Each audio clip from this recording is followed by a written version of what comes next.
दोस्तों, महाराष्ट्र से एक बड़ी खबर निकल के सामने आ रही है और वो खबर ये है कि सोर्सेस के हवाले से जो खबर मिल के आ रही है निकल के, उसमें ये बताया जा रहा है कि देवेंद्र फडणवीस और उद्धव ठाकरे के बीच मीटिंग हुई है दोस्तों। और दूसरी मीटिंग हुई है अमित शाह और संजय राउत के बीच। ये बड़ी खबर निकल के आ रही है दोस्तों, और एक बड़ा समीकरण जो है वो क्या बदल जाएगा आने वाले समय में। और साथ ही साथ जो सोर्सेस की वजह से खबर निकल के सामने आ रही है वो ये बयां कर रहा है कि क्या उद्धव ठाकरे के पास जो यूबीटी पक्ष है उनका प्लान बी तैयार है। कुछ बड़ा होने जा रहा है दोस्तों महाराष्ट्र की राजनीति में, वो क्या हो सकता है उस पर भी चर्चा करेंगे। नमस्कार दोस्तों, मेरा नाम है मनीष कुमार सिंह और आप देख रहे हैं 4 PM महाराष्ट्र। दोस्तों, सोर्सेस के हवाले से एक बड़ी खबर निकल के सामने आ रही है और वो खबर ये है कि देवेंद्र फडणवीस से उद्धव ठाकरे की मुलाकात हुई है दोस्तों। और ये मुलाकात कितनी देर हुई है, क्या बातचीत हुई है, इस पर कुछ भी अभी ज्यादा अपडेट नहीं आ रहा है, लेकिन जो खबरें आ रही है निकल के उसके हवाले से इनके बीच में बैठक हुई है।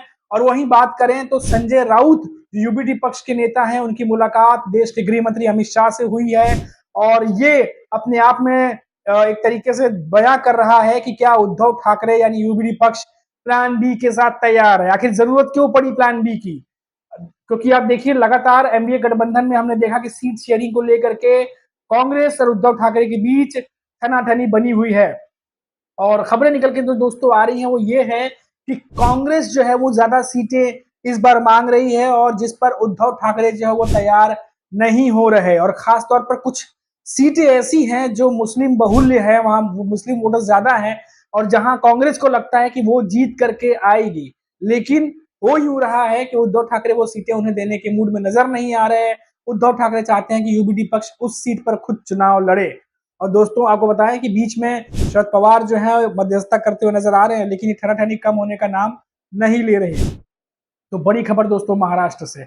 अच्छा, ये इसमें सबसे बड़ी बात ये है दोस्तों कि ये क्यों हुआ ऐसा। देखिए, लोकसभा चुनाव में ऐसा ऐसा खबर आया था कि राहुल गांधी ने अपने महाराष्ट्र के नेताओं को समझाया था और कम सीटें पर लड़ने के लिए उन्हें राजी किया था। उसके बाद हमने देखा कि महाराष्ट्र में कांग्रेस जो है वो बहुत ही बेहतरीन तरीके से जीत करके आई।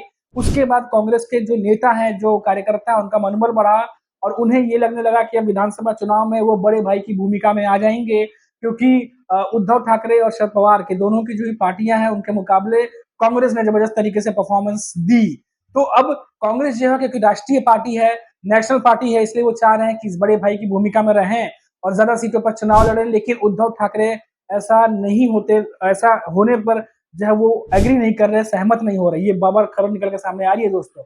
और लोकसभा चुनाव के बाद से ही कांग्रेस के जो नेता हैं वो ज्यादा सीटों पर लड़ने की बात कह रहे थे। लोकसभा चुनाव में तो उन्होंने बात मान ली राहुल गांधी की, लेकिन अब ऐसा सुनने में आ रहा है कि महाराष्ट्र के जो कांग्रेस के नेता हैं उनको आला कमान से ये आदेश आया है कि अब कुछ भी हो जाए महाराष्ट्र में झुकना नहीं है।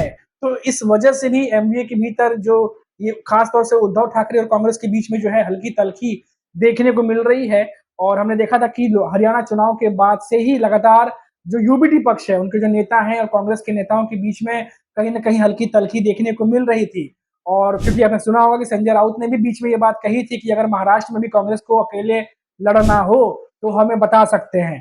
तो ये तमाम बातें भी सामने आई थी। अब देखिए दोस्तों, ये इतना अहम बात है क्योंकि पिछले 2-2.5 सालों में महाराष्ट्र में जो कुछ भी हुआ है उसके बाद से जानकार भी ये मानते हैं कि महाराष्ट्र की राजनीति में कभी भी कुछ भी हो सकता है और इसकी पूरी पूरी गुंजाइश है।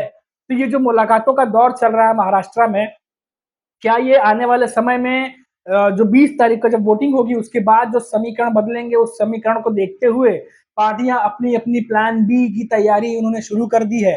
ये एक बहुत बड़ी खबर है दोस्तों। उद्धव ठाकरे, अगर जो सोर्सेस के हवाले से खबर आ रही है, अगर ये सही बात है कि अगर वो देवेंद्र फडणवीस से मिले हैं तो ये मीटिंग बहुत ही बड़ी जो है वो अहम हो जाती है दोस्तों, क्योंकि कट्टर विरोधी लेकिन समय के साथ समय की नजाकत को देखते हुए जो बेहतरीन राजनीतिज्ञ हैं वो फैसला करते हैं उस तरीके से।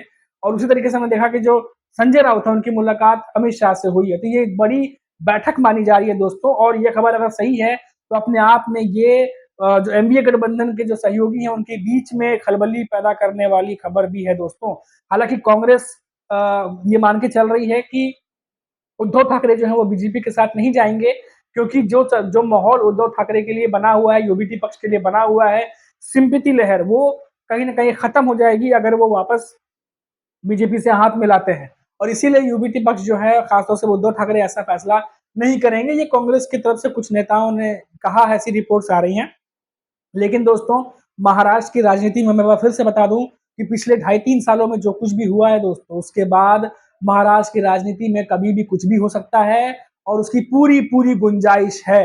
ये महाराष्ट्र के जो राजनीतिक जानकार हैं वो भी ये बात को मानते हैं। अब इसमें सबसे बड़ी अहम भूमिका आती है दोस्तों शरद पवार की, कि शरद पवार जो लगातार मध्यस्थता कर रहे हैं और उद्धव ठाकरे और कांग्रेस के बीच में एक सुलह कराने की कोशिश और एक पेज पर लाने की कोशिश जो चल रही है, वो कितनी कामयाब होगी ये तो आने वाला वक्त ही बताएगा दोस्तों। लेकिन ये जो सीट शेयरिंग को लेकर के जो फैसला है, जो सीट शेयरिंग के जो नंबर्स है वो सामने इसलिए नहीं आ पा रहे क्योंकि इसकी वजह उद्धव ठाकरे की यूबीटी पक्ष और कांग्रेस के बीच चल रही तल्खियां हैं, जो सीटों को लेकर के अभी तक फाइनल नहीं हो पा रही। तो अपने आप में एक बहुत बड़ी खबर आई है दोस्तों ये बात।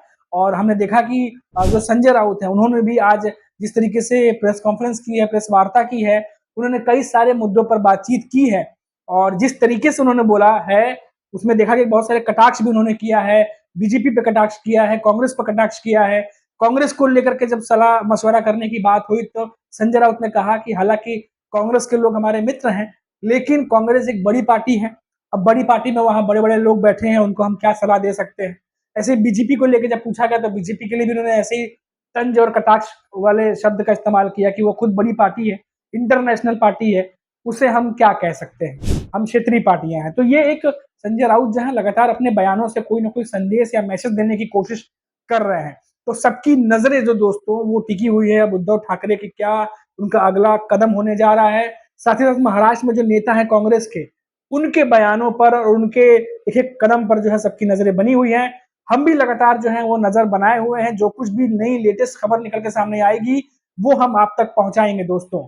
तो ये जो पूरी मैंने आपको पूरी जो खबर बताई है, ये खबर अपने आप में अगर ये ऐसी एज इट इज अगर इस तरीके से काम आगे बढ़ता है तो महाराष्ट्र की राजनीति में उथल पुथल फिर से देखने को मिलेगा दोस्तों और एक बहुत बड़ा समीकरण बदलता हुआ भी दिखाई देगा।